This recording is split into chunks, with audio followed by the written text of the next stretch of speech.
Sa fencing, matapos ang kanyang naging kampanya sa Asian Fencing Championships 2025 kamakailan sa Bali, Indonesia, ibinahagi ng veteran national team fencer na si Noelito Jose ang kanyang mga susunod na hakbang para paghandaan ng mga paparating niyang kompetisyon ngayong taon. Yan ang ulat ni teammate Darrell Oclares.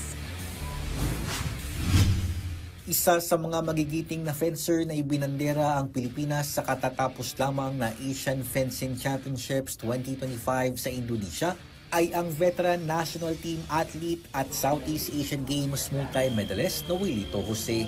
Agad na nagpakitang gilas si Jose sa full stage ng men's ipay kung saan siya nakapagtala ng kartadang 5 wins at 1 loss. Pero matapos ang kanyang dominanteng 15-4 bout sa round of 64 kontra kay Muhammad Ramadan ng Indonesia, yumuko si Jose kay Sang Yong Park ng South Korea sa round of 32 sa score na 15-5.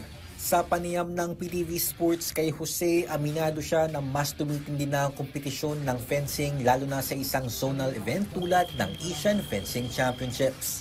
Hindi man nakasungkit ng medalya, masaya pa rin siya sa ipinakita niyang performance sa torneo na bunga ng kanyang puspusang training sa ibang bansa. Ay naka, kaya parang siguro nasabi ko rin na hindi ako naging masaya naman sa result. Pero yun, yung performance naman, yung mga galaw ko naman, nagawa ko naman talaga yung best ko.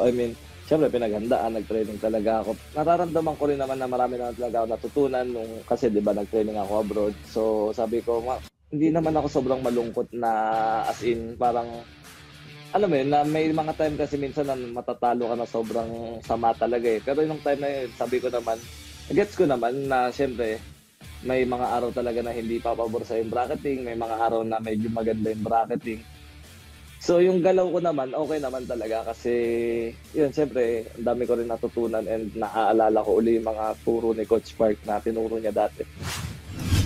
Matapos naman niyang makipaglaban sa Asian stage, nakatanggap si Jose ng magandang balita mula sa Philippine Olympic Committee kamakailan dahil isa siya sa mga pambansang atleta na ginawaran ng Olympic Solidarity Scholarship para makatulong sa kanilang pagkwalipika sa 2028 Los Angeles Olympics. Ayon sa 28-year-old swordmaster, magiging malaking tulong ito sa kanyang patuloy na ensayo at pagsali sa mga kompetisyon upang makamit ang pinaka-inaasam niyang makapaglaro sa Olimpiada.